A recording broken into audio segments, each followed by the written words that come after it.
Welcome to the Westminster Townhall Forum online. My name is Tim Hart Anderson. I'm the Senior Minister of Westminster Presbyterian Church and moderator of today's forum. Today, I'm pleased to be talking with Bill McKibben. For 40 years, the Townhall Forum has offered its programs as a service to the community, and our events are free and open to all always. Due to the COVID-19 pandemic, we're not holding forums in front of a live audience. Although our speakers will be pre-recorded, we believe that exploring the key issues of the day together in this format from an ethical perspective is now more important than ever. We're simply moving the conversation online until we can gather again in the beauty of Westminster's sanctuary. The forum relies on donations from co-sponsors and individuals like us for its operating funds. In fact, nearly 85% of our funding comes from individuals like you watching or listening to this program. Although Westminster Church provides generous in-kind support, the forum is a community resource funded entirely by the community. This long tradition has been made possible by gifts from our co-sponsors and friends like you. If you would like to become a forum supporter, you may donate securely by credit card at westminsterforum.org or mail your donation to us at the address shown on your screen. We're grateful to the Eco-Justice Ministry team here at Westminster Presbyterian Church for their co-sponsorship of today's forum. The Townhall Forum is proud to partner again today, as we have for many, many years, with Minnesota Public Radio News. This forum will be broadcast today on NPR News Presents 91.1 in the Twin Cities, and again this evening at 91.1 in the Twin Cities at 9 p.m. Thank you for watching today and for joining the Townhall Forum on this first season of an online-only adventure. And now, let's begin. Bill McKibben is founder and senior advisor emeritus of 350.org, the first global grassroots climate campaign. His 1989 book, The End of Nature, is regarded as the first book for a general audience about climate change and has appeared in 24 different languages. He's gone on to write many more books, including his latest, Falter. His writing appears regularly in periodicals from The New Yorker to Rolling Stone. Mr. McKibben serves as the Schumann Distinguished Scholar in Environmental Studies at Middlebury College, as a Fellow of the American Academy of Arts and Sciences, and he has won the Gandhi Peace Prize as well as honorary degrees from 19 colleges and universities.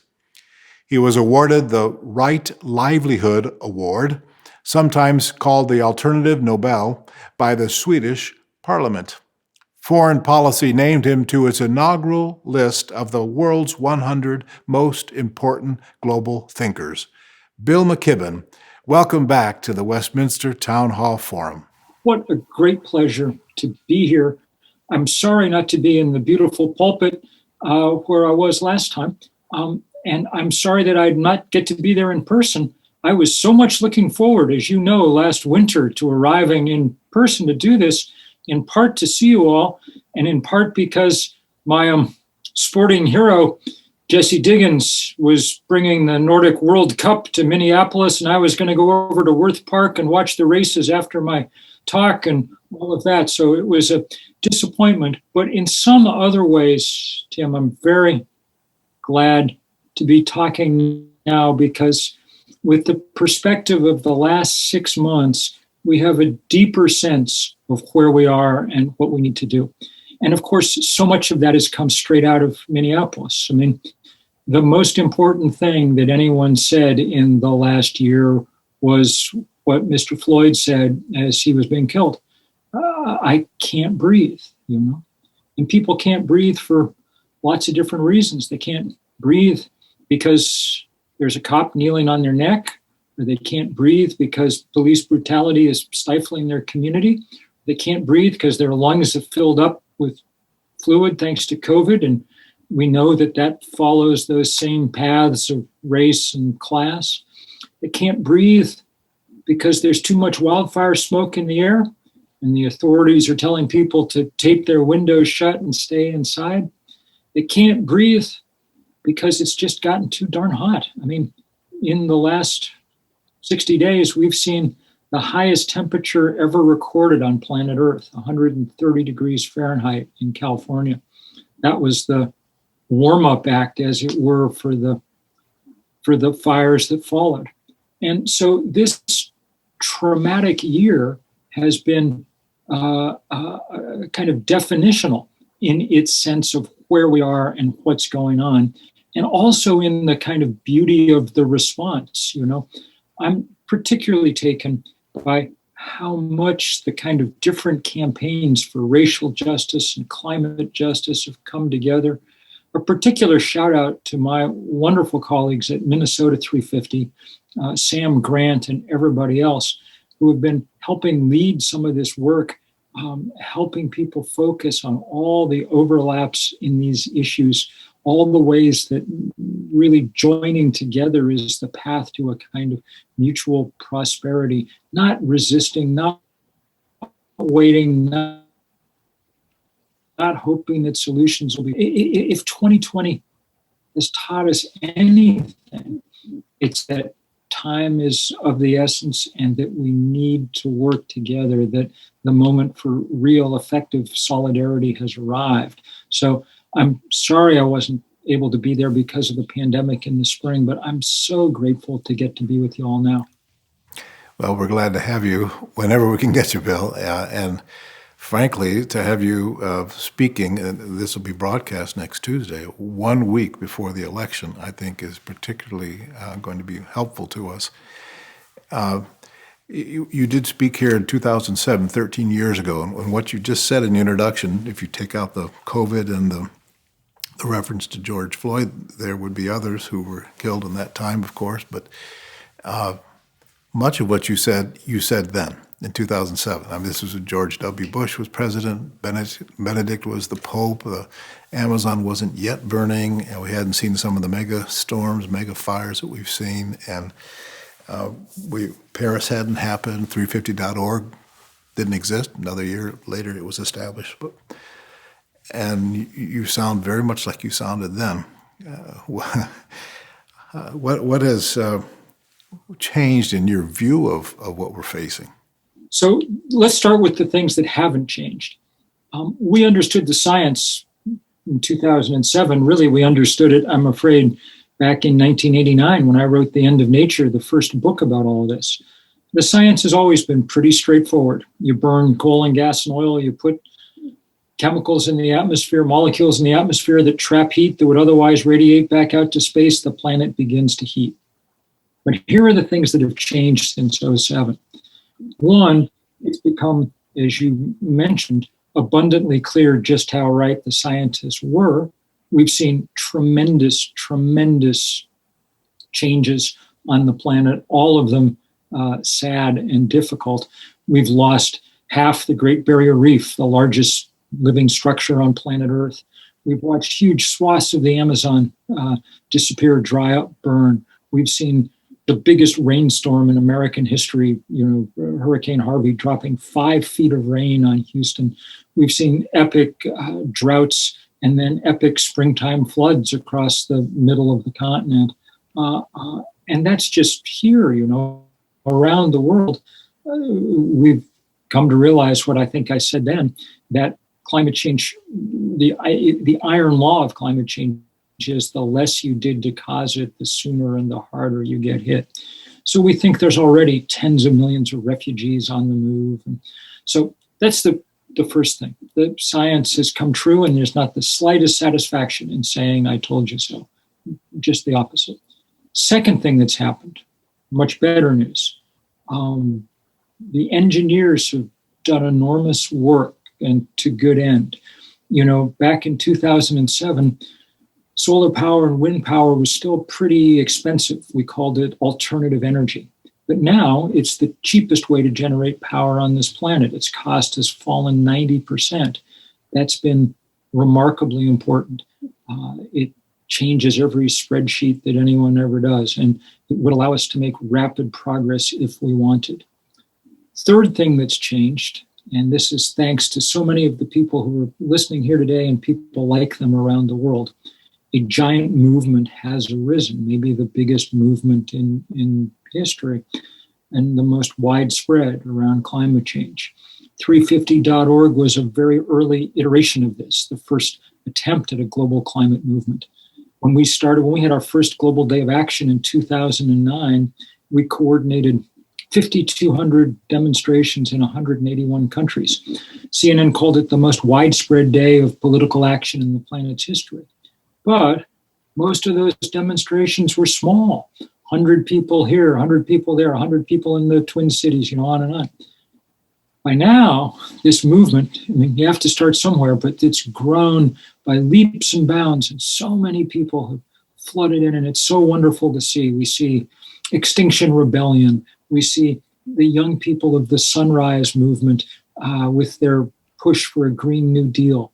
We see, perhaps most beautifully of all, this just cascade of very young people, junior high and high school students, their climate strikes, Fridays for the Future. People know the name of Greta Thunberg, and they sure should. She's a wonderful, wonderful leader, one of my favorite people in this fight. I love working with her, but there are 10,000 Greta Thunbergs scattered around the planet, and there are 10 million young people following them. And so instead of a few hundred people at a demonstration, now there's a few 100,000 at the big demonstrations about climate change. And that has really mattered because the pressure that's been put on the fossil fuel industry and on our political leaders is finally beginning to tell. We launched, say, this fossil fuel divestment campaign. It's become the biggest anti-corporate campaign in history. We're at $15 trillion in endowments and portfolios that have divested from fossil fuel, and it's put huge pressure on this industry. Same with all the fights that so many people in the upper Midwest have helped with over pipelines and fossil fuel infrastructure. And so we have not won this fight by any means, but we're in a place where it's at least possible finally, because of the new technology and because of the new spirit of activism eroding the political power of the fossil fuel industry, that maybe, just maybe, we'll be able to take this next 10 years and make really substantial progress. It'll depend on everybody pushing, but it's a possibility, which wasn't the case back in 2007. Mm-hmm. I want to go back to something you said in the first part of that response about science. When you wrote The End of Nature, I think you referred to it even, the science of climate change was a theory, a scientific theory, which subsequently any reputable scientist has said now is proven to have been correct. And yet there are those who deny the science. We just heard that in the Supreme Court Justice hearing when soon-to-be Justice Barrett didn't answer as if she believed or trusted or rested in the veracity of climate science. What is it that's getting in the way of those who deny the science? Well, since all the scientists affirm the science, it's not the thing that's not getting in the way of it is some different understanding of physics and chemistry. It's not like people like Judge Barrett or whatever are waiting for the next issue of Science or Nature to come out, and they're going to read one more study and everything's going to be okay. They're going to understand it. And which is what a lot of us naively thought would be the case. You get enough scientists. That's correct. Yeah. I thought for way too long, I conceived of this as an argument. But we've won the argument. We won it in the 1990s. The science was clear. We've won the argument, but we've lost the fight so far because the fight wasn't about data and reason. The fight was about what fights are always about, money and power. And the other side in this fight is the fossil fuel industry, and they have a lot of money and power. And in particular, they have enormous sway over the Republican Party. They basically purchased a political party. The Koch brothers, our biggest oil and gas barons, have been by far the biggest donors to the right, political right in this country. In the last election cycle, they gave more money than the RNC and the DNC combined. Okay, so what happens when you have that kind of presence is that you see, you see people unwilling to fully confront reality. And we reach the point where the Republican president of the United States says climate change is a hoax manufactured by the Chinese. That's what happens when when you're not paying careful attention to truth, and we haven't been. Is big business, I'm not talking about the fossil fuel business, but other kinds of businesses, banks and, the tech industry, are they going to become an ally of the fight against global warming? Well, that's a crucially important question. So let's just for a moment talk about the fossil fuel industry, just so we understand what we now know. Mm-hmm. Great investigative reporting has revealed beyond any doubt that the fossil fuel industry knew everything there was to know about climate change back in the 1980s and believed it. I mean, Exxon scientists told them how much it was going to warm. Exxon CEOs started building all their oil rigs higher to compensate for the rise in sea level they knew was coming. But instead of telling the rest of us, they went and hired the people who used to work for the tobacco industry and set about exactly the same task of trying to make people doubt reality. Well, that's the backdrop. So let's talk about the rest of the business community.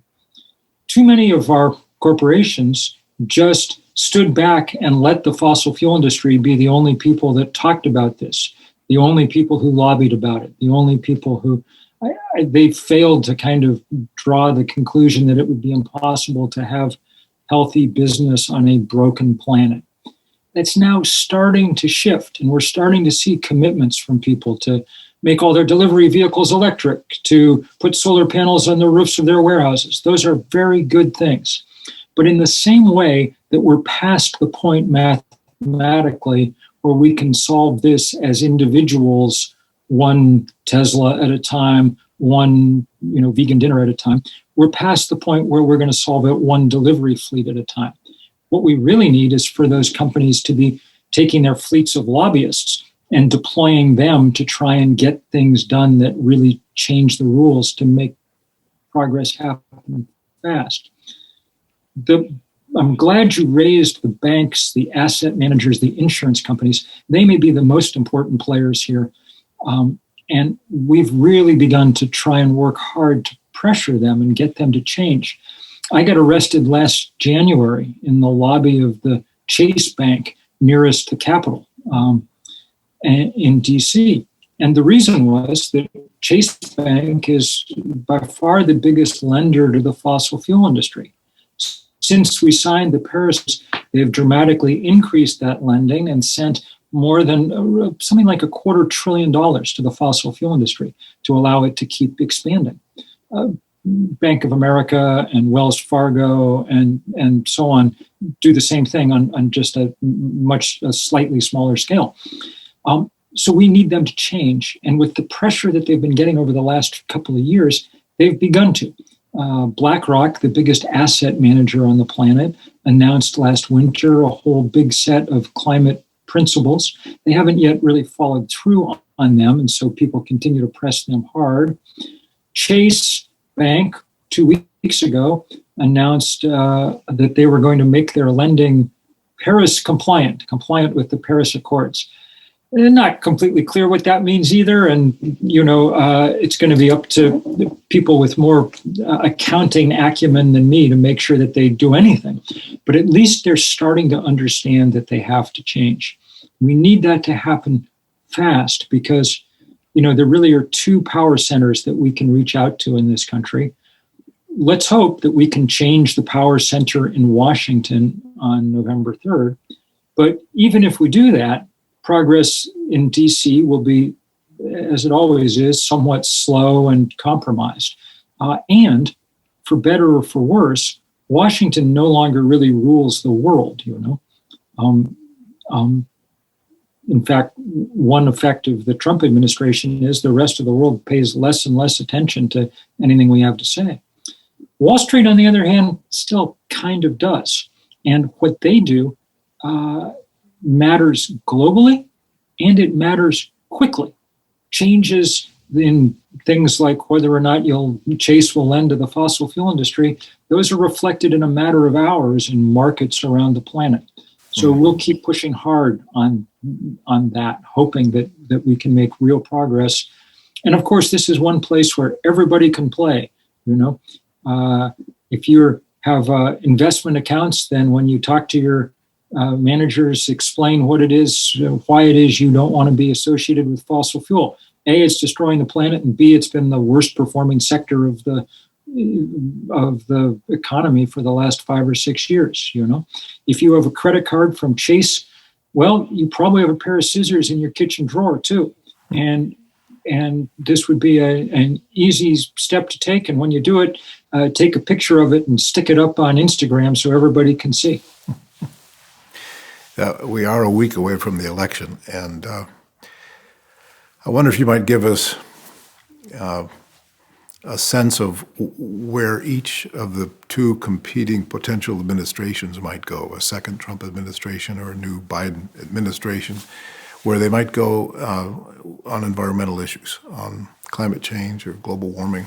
What kinds of differences in the policies of these two administrations would we potentially see? It's very clear what 4 more years of the Trump administration will produce, because we have a record. They've tried to get rid of every environmental law that they possibly can. And this is one place, unfortunately, where they've been effective. They haven't sent some of the kind of jokers that they've sent to other parts of the administration. They've found coal lobbyists and gas lobbyists, and these guys have dismantled much of the work that people have spent 20 and 30 years doing at places like the EPA and the Department of the Interior. So it's been terrible. And on the global scale, of course, Trump's climate denial resulted in us withdrawing from the Paris Climate Accords. Think about that for a minute. The country that emitted by far the most carbon of anybody over the course of our history is the only country in the world not taking part in the one global effort to do something about it. Here's a piece of irony for you. Because of the way that treaty was drawn, our withdrawal from it becomes legally effective on November 4th. So the whole world is going to be watching our election for many reasons, but maybe most of all because of it will decide whether we get back in the game of helping the planet move forward. A Biden administration, well, who knows for sure? But the signs of a commitment to trying are there. After the primaries were over, Bernie Sanders, my senator, set up a team with the Biden camp to kind of hammer out agreements on a number of issues. And the team that worked on climate change, that reached an agreement on it, had really interesting players from both sides. So the Biden sent John Kerry, they sent Gina McCarthy, the wonderful former head of the EPA, and Bernie sent AOC and a wonderful young woman named Varshini Prakash, head of the Sunrise Movement, the woman who as a college student had overseen the divestment of UMass Amherst. And these guys worked out a plan that, if Biden is able to follow through on it, which in some measure will depend on whether he has a Senate that allows him to, would be pretty dramatic. Big, heavy investment measured in trillions of dollars in clean energy, which, among other things, will provide not just a lot of solar power and a lot of insulation, but it'll also provide a lot of jobs in a country that, thanks to a mishandled pandemic, is in desperate need of jobs. So that proposal, which the polling shows something like 70% of Americans support, could be the kind of centerpiece of a Biden climate regime. Kamala Harris has announced that she'll convene a meeting of all the world's high-emitting nations that account for 90% of the world's carbon emissions, which may be a more wieldy gathering than the Paris, than the UN getting everybody in a room. And if that's done in good faith, it could be a breakthrough point for pushing the Paris Accords to a new level. It's not as if the fossil fuel industry is going to go away. It's not as if they won't be pushing hard on both Congress and the administration, but it would be refreshing to have an administration that was trying to do something about climate change. And that, I think, at least one could say about a Biden administration. If you're just now tuning in, this is the Westminster Townhall Forum. We are enjoying a conversation with environmentalist and author Bill McKibben.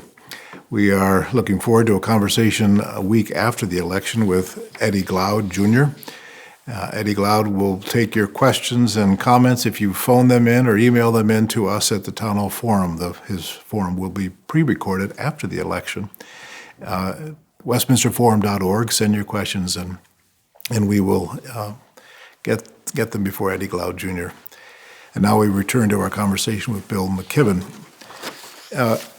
You've mentioned young people a couple times already, and I first saw you at a University of Minnesota event, and frankly, I'd sort of heard about Bill McKibben and 350.org, and it was like in the first year of getting off the ground. And I went to this event, and it was just blown away by the passion in the room.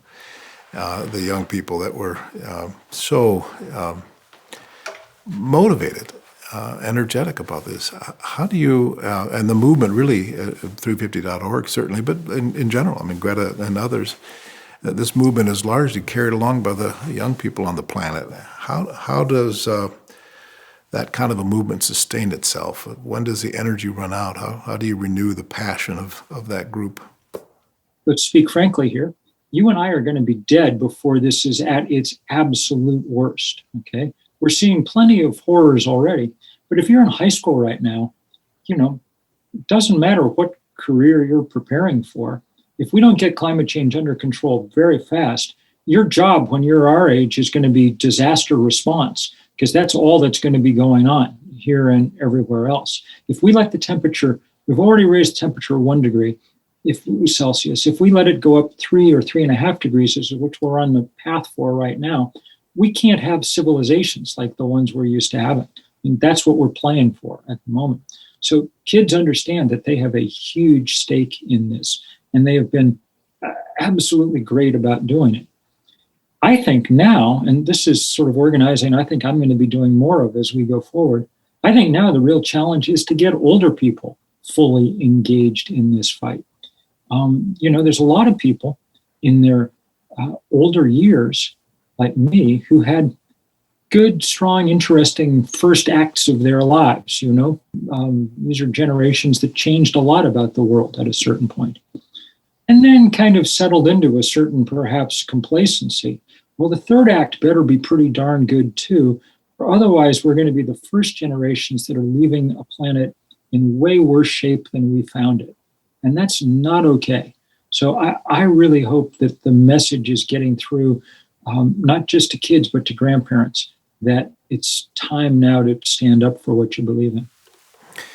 We're also seeing, of course, the young people of the nation leading us in the movement for racial justice these days. And are they, in your estimation, are they connecting the movement for controlling the climate issues and racial justice issues? Absolutely. And that's what's so important here. And it's what I was trying to allude to as I was beginning, that, people really understand these connections. They understand that the same people who are discriminated against by, say, police in our society are discriminated against by carbon too. They're the people who live next to the coal-fired power plant. The asthma rate for Black Americans is something like 3 times the rate for white Americans. Not because of physiological differences, because of geographical, because that's who gets to live next to all the crap, and breathe all that stuff day after day after day. That's why Sam Grant and the people at MN 350 and things, what they're doing in the wake of the George Floyd murder is so important. Really making those connections and helping others make them around the country and around the world. And the good news is that around the world, people are figuring those things out. Because 350.org is so global, I get to spend a lot of time with people in Africa, with people in South America, with people in the South Pacific, on and on and on. And the story is absolutely the same every place. And people are uniting. I mean, this is the first crisis that we've come up against that's absolutely global in its implications. And it can only be solved if we figure out a kind of new definition of some kind of solidarity. I think that in a way, Tim, the pandemic has done us, with all the disservices it's done us, that's one service it probably has performed for us, helped remind us that we're in this together. You and I grew up in the political shadow of Ronald Reagan, which meant with the idea that markets were going to solve all problems, that our job was to,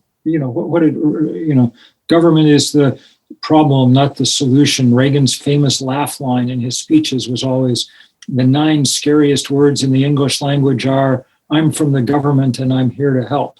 Well, ha, ha, ha. But it turns out that the scariest words in the English language are, we've run out of ventilators, or the hillside behind your house is caught on fire. And these are not things that you can solve by, having somebody get rich someplace, or these are things that you solve when you work together to change things collectively. And I think that understanding is probably stronger now than it has been for quite a while in our country. And the pandemic was too high a price to pay for that, but that at least is, I think, a useful residue of this traumatic experience we've been through, and at the same time as this racial reckoning that, thank God, is underway. I want to turn to some local issues, which I know you're familiar with, the Minnesota environmental issues. The director of Save the Boundary Waters, Tom Landwehr, has sent a question in to us asking about the importance of preserving intact wilderness areas, referring, of course, to the Boundary Waters Wilderness Area, one of the largest wilderness areas in North America and the most visited wilderness area. How important is it to preserve those kinds of intact wilderness areas against degradation for the purpose of providing climate change resilience? Is that a thing, an operative concept? It's more important than it's ever been. I saw today that the Biden administration announced that if they became the Biden administration, they would try and preserve by 2030 30% of the country in one form or another. It's a very good idea. Climate change is putting enormous stress on all physical systems. So we need room for things to move, creatures to move, trees and forests to shift further north. And places like the Boundary Waters were always treasures, but now they're treasures in a different sense. They become repositories of biological diversity we think we may lose half the species on Earth in the course of this century. We've already lost, since 1970, 60% of the animals on this planet, not the species, the actual animals, wild animals. Okay, so places like that are ever more important. And what do you know? One of the things that became clear during the pandemic was they're ever more important for all of us.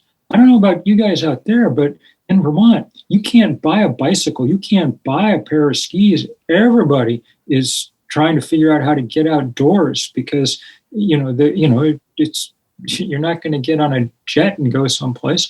You're going to be out in the world around you. And that, again, may be another small but happy residue of this unhappy year. So I couldn't be more grateful to the people who work hard to preserve places like the Boundary Waters, a place I love. And I love it even though I'm probably not going to get there maybe ever again in my life, or maybe for a while, just knowing that it's there. And knowing that the wolves are patrolling the country around Ely and, on and on and on, that's good enough for me. The mining interests, of course, in that part of Minnesota, up in the range, sulfide ore, copper mining particularly, is making an interesting argument. They're saying for the green economy to thrive, they've got to get these certain minerals and elements out of the earth so that the green economy can actually have what it needs to stay green. Is the global supply chain such that we really do need to mine in these most pristine locations to sustain the green economy? No, we can do mining wisely. And, all across the upper Midwest, we're seeing signs of it being done unwisely. For instance, the endless mining of sand for more fracking is the perfect example of doing things unwisely. It is true that we need different minerals now in order to build the batteries and renewable, and none of that comes for free. And so there's a certain cost to it. But come 2020, we know enough about how to mine things now not to be devastating pristine areas, and instead to be doing things in ways that don't provide that kind of impact.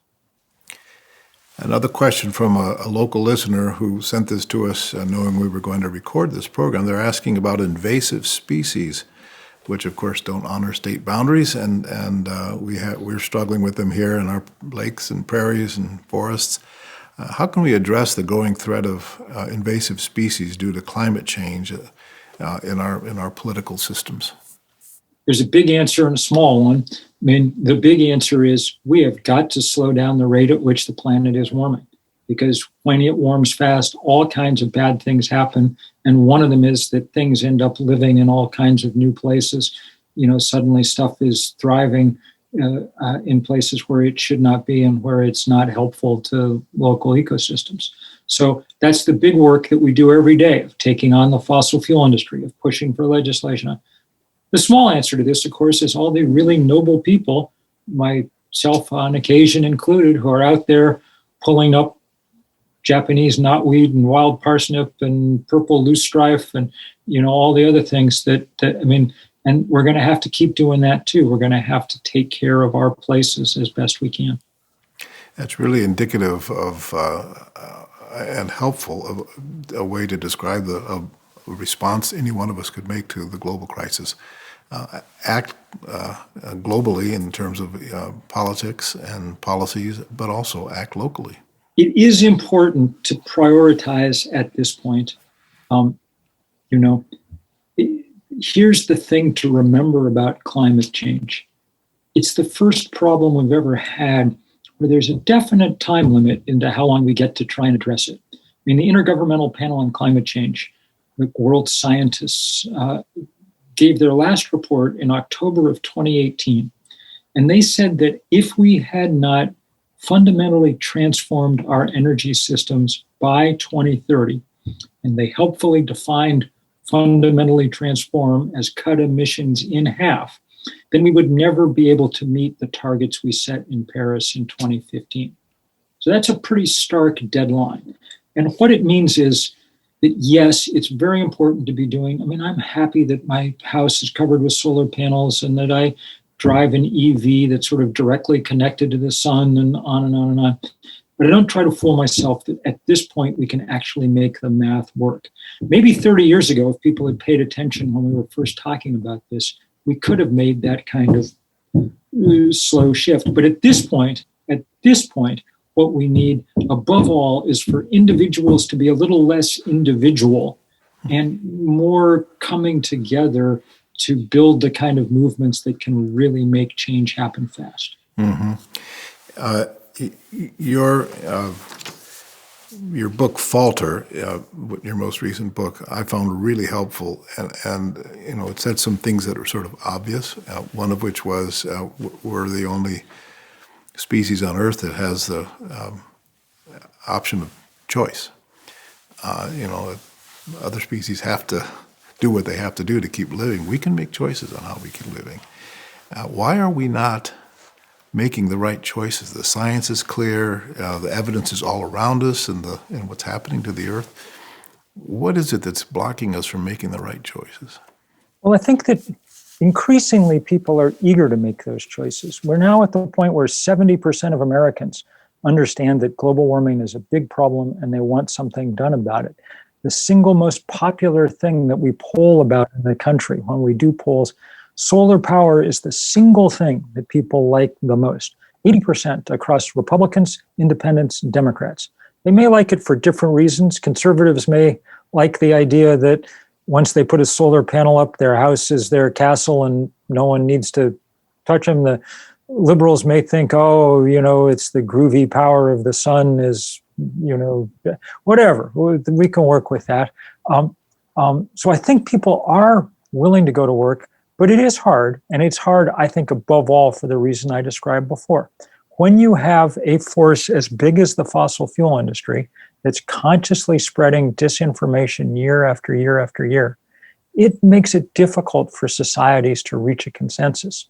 And you can tell that that's the case because we're the only country in the world where that's a really serious problem. Pretty much almost everywhere else in the world, countries are doing what they can to move ahead on this. Even the Chinese have announced that they're going to be net zero carbon emitter by 2060, which is a pretty strong declaration from what's still a developing country. What about India? India is interesting, and it's probably maybe the most important case because it's about where China was on the energy curve about 15 years ago. And I'm actually fairly hopeful for two reasons that India may choose a really clean energy path. One, their cities are so polluted, even worse than the Chinese cities now, that there's a real incentive to change.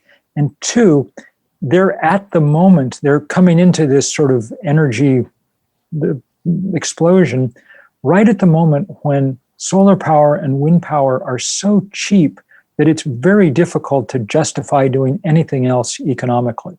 There is a big coal lobby in India that will try to keep governments subsidizing coal-fired power.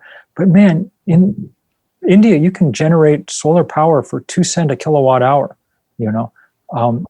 So there may well be some pretty interesting things happen in India over the next few years. Mm-hmm. To what extent are the religions of the world either contributing to the problem or maybe helping? Well, this is a hard thing for me to say as a reasonably good Methodist and things. White Protestants in America are not doing a very good job to help with this. This is the category of people that keep voting for the people who are causing trouble. On the other hand, all over the world, but there's plenty of people within those faiths that are doing a good job. And it's been wonderful to watch the rise of a religious environmental movement over the last few years. Really beautiful. Interfaith power and light and, green faith and on and on and on. People organizing across our denominations and watching denominations like the Lutherans and the Unitarians and the Episcopalians divest from fossil fuel. And that's been really wonderful. It's been amazing to watch what Pope Francis has done in Rome. Mm-hmm. His encyclical Laudato Si, and more recently, the smaller encyclical Tutto Fratelli, We're All Brothers, that was published last month, are the most thorough critiques of modernity with kind of environmentalism as the leitmotif, and he's also given a series of powerful shorter talks, TED Talks, in which he's told everybody to go divest, to stop playing around with fossil fuel, to make change now. He seems to understand the urgency. Mm-hmm. I'm curious about the sort of spiritual roots of this problem as a person of faith. And by the way, I noticed you didn't list the Presbyterians on that denominational divestment things. We're not there yet. And our congregation, by the way, is a partner, a paying partner in Interfaith Power and Light. We recycle all the storm water that falls on our building and flush our toilets with it. So you guys are doing the right thing. I was baptized a Presbyterian, so I try not to brag on my own. Well, we'll claim you as one of our own then. But to what extent do you think this is a kind of a root problem of the human spirit, having lost touch with the origins of life, with the goodness of creation? I think it's a test for human beings, frankly. I think that we're going to find out over the next few years whether the big brain was a good adaptation or not. It can get us in a lot of trouble. It's clear. Can it get it out of it? Can we help us get out of that trouble? I guess a way of saying that is the big brain connected to a big enough heart? Does it allow us to imagine the future enough? Does it allow us to imagine who our neighbors are, our neighbors around the world that we are now not loving, we're now drowning, we're now sickening, we're now flooding, we're now making it impossible for them to grow food. It's a distinct challenge. We haven't risen to the occasion so far, let's be frank. And the next 10 years will tell the story. This is the period of time over which we're actually going to have leverage on this situation. If we don't change quickly, then we will not change. And because we'll just have gone past physical tipping points from which there's no retreat. Nobody has a plan to refreeze the Arctic once it melts. So I think that that's the test. And I think we don't know the answer. And I think that's a very hard place for human beings to be, to be suspended in that way. I confess that it's one of the reasons I'm glad that I have a faith tradition that I am part of, because I think that probably we're allowed to at least hope that if we do everything we can, the world will meet us halfway. That's not an excuse for doing nothing, and it certainly would be a poor idea to just say, God has to take care of this, I'm going to go on doing what I'm doing. But I do think we're allowed to think that if we do all that we can, then there's some chance that there are other forces that will help us with this. And truthfully, we're going to need we're going to need to catch some breaks here, because so far the physics and chemistry have gone all the wrong ways. Mm-hmm. Yeah. Thank you for that answer. To me, the foundational stories of our faith tradition and Judaism and even Islam understand the created world to be a good thing, and our responsibility is to care for that goodness and be part of it, and to enjoy it too. Mm-hmm. Which is one of the reasons why, as I was saying earlier, I'm happy that one response to the pandemic was everybody getting outside. Yeah. There's something nice about the idea that people are more exposed this year to the world around them. And even as things become so anxious and tense and difficult, just to be able to get out in the parks in Minneapolis or out into the Boundary Waters or wherever it is that you find the larger world, well, we definitely, I've never needed it more than this year, I'll tell you that. If you were here at Westminster, we were in the sanctuary, I know someone would send forward a question that goes something like this: what can I do? What concrete steps? Give me three things I can do. Well, what would you say? Well, I've given you the big answer already. The most important thing an individual can do is be less an individual. So those of you there in Minneapolis or in across the region, go check out MN 350 and find other people who you're going to work with to make change happen, And some of that change has to do with racial justice and economic justice, and some of it has to do with stopping pipelines. And I would also look around hard for one of the great things that's happening across the continent, around the world, and in the upper Midwest is the extremely important role of indigenous communities in leading these fights. And you're very lucky to have groups like Honor the Earth and things nearby that are doing tremendous work, so help them out. Close to home, we know the things that, for the most part, we should be doing. We should, and they're mostly things that make us healthier and happier anyway. eating lower on the food chain, ride a bike when you can.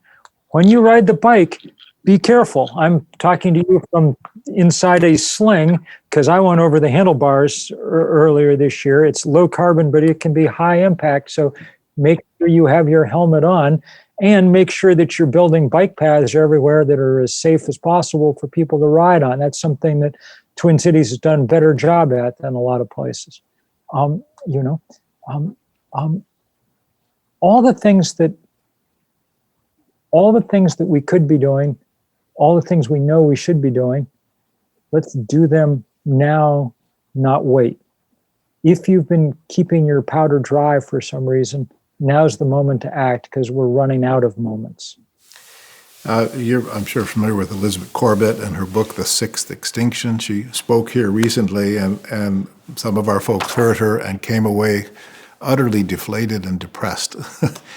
And we don't want to end this Townhall Forum feeling that way. What can you do to lift our spirits as we move into this election and into the years ahead? People really are rising up in a new way. And they're being led by poor people, by people of color, by young people who are understanding how all these things fit together. For my money, that's what the Holy Spirit looks like at work, but you can call it by many different names. There's some kind of spirit afoot in this world now. And so the race is on. I'm not going to tell you how the race is going to come out because we don't know. Mm-hmm. When I talked to you in 2007, we didn't yet know that we were going to make a fight out of this. I hoped we were, and that's why we were doing things like start350.org. Try and make a fight out of it. Now we know there's going to be a fight, and that's good. At the very least, we're going to go down fighting, but let's hope we manage to do better than that. Let's hope we manage to preserve as much of this beautiful world we were born onto. No guarantees. This is the biggest problem, the biggest crisis that humans have ever faced. We're obviously not going to get out of it unscathed because already a lot of damage has been done and more will be done. But it is the moment that we have been waiting for. It is the test for us about who we are, what we mean, how serious we are about any of it. And that's why it is so wonderful to see so many people rising up. Join in. Thank you. Thank you, Bill McKibben. We're grateful for your wisdom and your leadership. Well, I'm so grateful to all of you. And someday all this will pass and I'll get to come back out and watch people ski in Worth Park and the world will be in its right course. That would be wonderful. Thank you very much, Bill. Take care.